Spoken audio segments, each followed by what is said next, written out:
So hello everyone, एक बार फिर से आप सभी का आपके अपने इस यूट्यूब चैनल पर स्वागत करता हूं। तो दोस्तों, बहुत ही बड़ी एक और अपडेट लेके आ गया हूं। यहां पे आप लोग देख सकते हो कि न्यू पेंशन स्कीम में कर्मचारी कितने टेंशन में आ चुके हैं। उनको पेंशन का पूरा जितना मिल रहा है सब कुछ इसमें बताऊंगा कि जो कर्मचारी रिटायर हो रहा है उसको कितना दे रहा है गवर्नमेंट पेंशन। तो क्या है खबर, पूरी जान लेते हैं और स्टेप बाय स्टेप सब कुछ बताऊँगा। तो यहाँ पे आप लोग देख सकते हो, लिखा है सबसे पहले ऊपर लिखा है कि नई पेंशन नीति के खिलाफ एकजुट हो रहे इंदौर सहित प्रदेश भर के कर्मचारी। फिर आगे देखिए क्या बोला है, 2000 की पेंशन में कर्मचारियों को महीना गुजारने का टेंशन। मतलब कि 2000 रुपये पेंशन मिल रहा है, उसमें जो कर्मचारी रिटायर हो रहा है उसको ये टेंशन हो गया कि महीना कैसे कटेगा। फिर आगे देखिए क्या लिखा है, न्यू पेंशन स्कीम।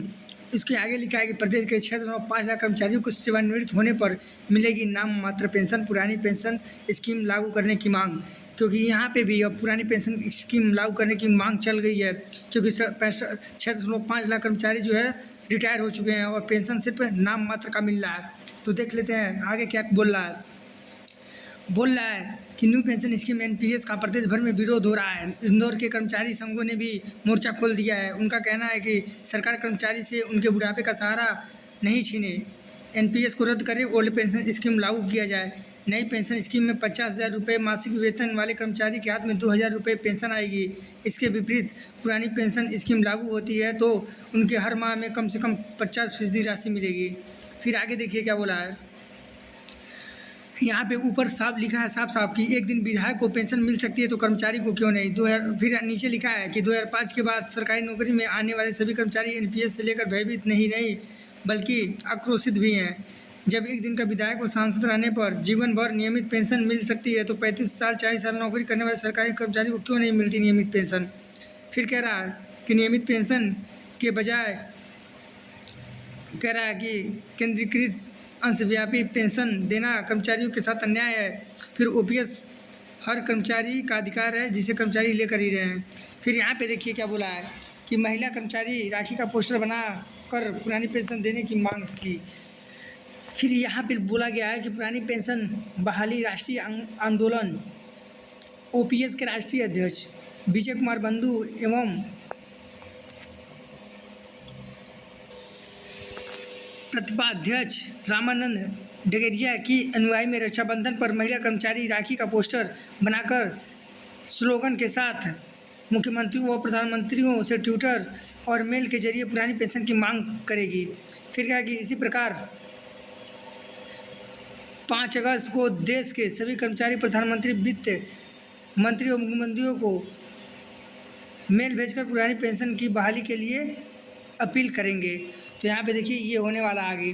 फिर आगे देखिए क्या हो रहा है, लिखा है 2005 से सरकारी नौकरी में आए साथियों से भेदभाव नहीं होना चाहिए। मतलब इनका कहना है कि जो 2005 के बाद कर्मचारी आया प्रदेश में तो उसको ओपीएस में लाओ, एनपीएस हटाओ।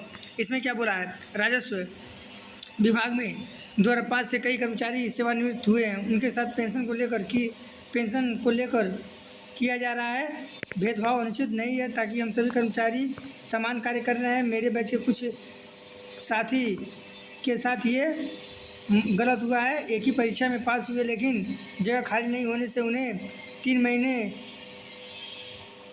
बाद यानी 2005 में ज्वाइनिंग मिली। इस तरह वो ओल्ड पेंशन में अपात्र हो गए, यह गलत है। मतलब कि ये लोग भी 2004 से पहले ही मतलब पा गए होते जॉब, लेकिन इनको क्या किया गवर्नमेंट ने लटका दिया, जिससे ये अब ओल्ड पेंशन स्कीम में नहीं आ पाए। तो दोस्तों ये इनके साथ बहुत बड़ा गलत हो रहा है।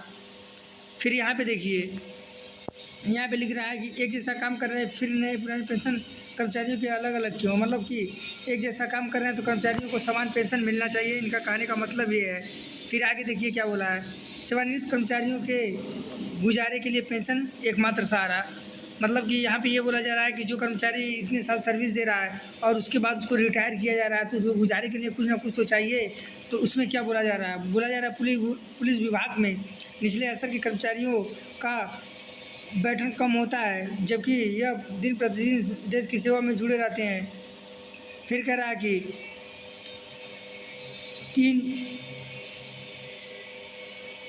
3-4 दशक की नौकरी के बाद जब कर्मचारी रिटायर होते हैं तो उनका गुजारा पेंशन से ही होता है। ऐसे में शासन से अपील है कि 2005 के बाद भर्ती हुए जवानों को भी पुरानी पेंशन के तहत पेंशन दी जाए, ताकि उन्हें जीवन की अंतिम दौर में परेशानी न हो तो यह किसी के मोहताज न रहें। उम्मीद है कि सरकार कर्मचारियों के हित में निर्णय लेगी। तो दोस्तों यहाँ पे आप लोग देख सकते हो कि यहाँ पे सभी लोग बौखलाए हुए हैं और यहाँ पे पुरानी पेंशन की मांग जोरों शोरों से हो रही है, क्योंकि नई पेंशन में जितने भी लोग रिटायर हो रहे हैं उनका तो जीवन बहुत ही मुश्किल से गुजरेगा, क्योंकि यहाँ पे 2,000 रुपये पेंशन से क्या होने वाला है आज के समय में आप लोग समझ सकते हो। जिनका सैलरी यहाँ पे 50,000 था और 2,000 किसी को 1,500 पेंशन मिल रहा है, तो ये गवर्नमेंट बहुत गलत कर रही है। जल्द से जल्द यहाँ पे उनको भी कुछ ना कुछ फ़ायदा दे। और यहाँ पे तो अभी बात चल रहा है कि एनपीएस में सुधार करने का 50% करने का, तो देखिए कब तक चलता है। और यहाँ पे कर्मचारी आंदोलन पे आंदोलन करते जा रहे हैं कि कब करें, और यही आंदोलन का नतीजा है कि यहाँ पे गवर्नमेंट एनपीएस में 50% करने वाली है, तो ये बहुत बड़ा फ़ायदा मिला है। तो दोस्तों ज़्यादा से ज़्यादा ये वीडियो को शेयर करो ताकि कर्मचारी के दिल में ये बात बैठे और आंदोलन के लिए तैयार रहे और एक दूसरे का साथ दें, तभी जाके ये बात आगे बन पाएगी। क्योंकि यहाँ पे सिर्फ एक कर्मचारी सोचेगा तो उसके भरोसे नहीं हो जाएगा, क्योंकि यूनियन वालों को भी साथ में रहना पड़ेगा और सबके सहयोग से ये काम सफल हो पाएगा। तो दोस्तों ज़्यादा से ज़्यादा वीडियो को शेयर करें ताकि हर कर्मचारी को पहुँचे। मिलते हैं नेक्स्ट वीडियो में, तब तक के लिए जय हिंद, वंदे मातरम।